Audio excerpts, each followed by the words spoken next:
Here's a new and healthy way to turn a citrus fruit into a seasonal dessert with this blood orange dessert loaf. I'm Chef Kyle from Kyle's Creations, here to make simple and healthy recipes for everyday living. If you're new now and you love to get creative with cooking, hit that subscribe button right now and ding my notification bell for my latest and tasty recipe. First step, zest the fruity essence of blood orange, then mix together blood orange zest, butter, and sugar until you have a light and fluffy texture. So blood oranges are great, they're less acidic, there's less sugar in there, meaning it's more floral, more fruity. You can add this to an array of different desserts, citrus cakes, you can add it to a panna cotta, you can add it to a creme brulee. And in this case, we're gonna use a blood orange, thyme, and cream custard as a dipping sauce. And you can even use this cream base to make creme brulee. So you have two desserts in one, look at that. Just gonna zest it. So these blood oranges are already washed, and they're widely available in the US during the months of October through May, and they're at their peak season right now.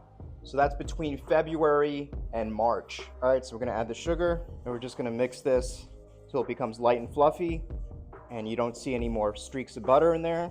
Okay, perfect. Second step, add the eggs 1 egg at a time, then a hint of vanilla extract, and finally some fresh thyme for some sweet and herbal notes. For this recipe, we're using 2.5 eggs. 1 egg is going in. Save the other half for an omelet, and it's just gonna come back together. And the last egg, crack it first. Just gonna beat it. Pour half the egg. Throw in the vanilla extract. We're gonna add some wonderful fresh thyme. Quickly mix that in. Just stir it to combine. Third step, let's have some rhythmic fun by alternating between the dry and wet ingredients. A little bit, making sure to start and end with the dry ingredients for the perfect balance with one-of-a-kind citrus fruity flavors. Blood orange citrus juice, look at that, nice and red. Add 3 tablespoons of blood orange juice. Got like that blueberry color. And actually, a lot of people say that the flavor of blood oranges is very similar to a hint of raspberries. And now we're gonna sift. All-purpose flour is going in. Our baking powder is going in, good amount of that. My wonderful warming spices. So we have ground ginger, some ground cinnamon, some salt, of course.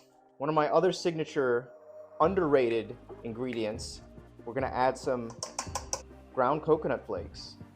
A little bit. Add the sifted dry ingredients and use my less dominant hand to hold the bowl while I stir this around till it just combines together. You don't want to overmix this. Add 1/3 of blood orange flavored milk. Drop a comment, guys. Let me know what other dessert you would make using blood orange and thyme. Alternate the dry and wet ingredients in 3 to 4 parts. It actually smells like raspberries too. How interesting.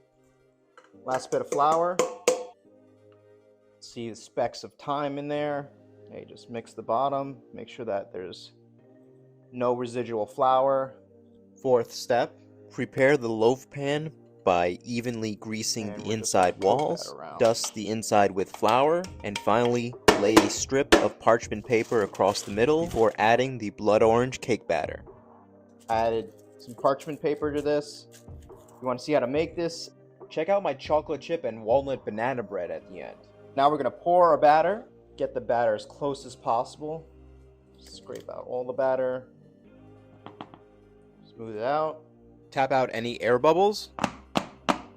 Now you can use a toothpick. Just going to draw a line. It's going to let the cake know where to rise and the steam to escape. All right, now it's going in my oven, middle rack. I'm going to bake this at 350 degrees for about 45 minutes. Fifth step, let's elevate this dessert by making this blood orange citrus infused dipping custard. To make this cream, I have a pot on about medium-low heat, and we're gonna go in with whole milk. Equal parts milk to heavy cream. And I'm gonna go in with a little bit of sugar, go in with ground ginger, and we're gonna heat that up, add a pinch of salt, and lower the heat. Actually gonna shut it off. Go in with the blood orange zest. 3 sprigs of fresh thyme. Go in with some vanilla extract And we're gonna steep this for 30 minutes before we add the eggs. So we actually cooked this for an hour. So it's between 45 minutes and an hour. And look at that beautiful cake. Wow. We'll let this cool off for about 15-20 minutes before we slice it. Okay, it's finally steeped. So right now I'm gonna add the egg yolks in, and then we're gonna strain it out afterwards. This finally makes this a custard. Next, we're gonna heat this custard up to 184 degrees Fahrenheit, then add the white chocolate, and then strain the mixture. Look how easy it was to pull it out.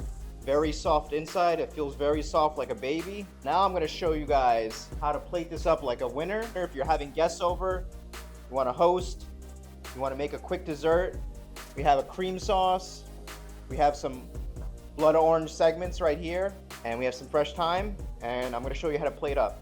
So you can do an inch piece, but since we're doing a party platter, we're gonna do a little bit closer to half an inch actually. So it's always good to use a bread knife. You get a clean slice. Look at that, crunchy on the outside. Wow. So we're gonna take each loaf, and there's cross section of wonderful thyme coming in. Put these in half. Should be able to get 8 pieces out of this. The ends off too. And cut the tops off so we get a perfect bite-sized piece in there. So this blood orange cream with thyme, that recipe is going to be in the description box. And if you want to know any more information about blood oranges, thyme, any of my ingredients that I use, please click my WebMD links in the description box below. For ease of pouring, I'm going to put it in a measuring cup with a spout, and we're going to put a little bit of cream in each cup. So you can pick these up. I actually got these at a 99-cent store. It's got that creamsicle flavor with that hint of raspberry. Just drop it in. I like to alternate it. Makes it look interesting. And the big one right here. Easy way to portion a dessert. Blood orange segment on top. And we're just going to go around. Look at that. A little bit of fresh thyme on there. There's so many different options in Kyle's shop. You can pick up the forks too, plastic forks from the 99-cent store. All right, guys, look at this wonderful array of options I have here using this blood orange loaf cake. Perfect platter here. You guys can share, and we're gonna try it with that sauce. So take a little bit of that cream sauce. You can pour it right on top. Makes a nice soaking liquid if you're making a cake. Let's try it with the blood orange. Wow, guys. That is literally the best loaf cake I ever made. It's got such a crunchy exterior on there. It's not overpowering. As I've said before, blood orange is not overly sweet. So anything you add to it is only gonna enhance those fruity and floral flavors, which is perfectly showcased here. I can taste a little bit of the thyme coming through. It's not overly sweet, which is perfect to go with a cream sauce. You can use this cream sauce to make creme brulee. You can use it as a custard. You can use it as a soaking liquid. I'm literally giving you guys a catalog of recipes and options that you can use simply from one loaf cake. Don't forget to like and subscribe. And speaking of loaf cakes, I have a perfect pumpkin loaf cake with some icing.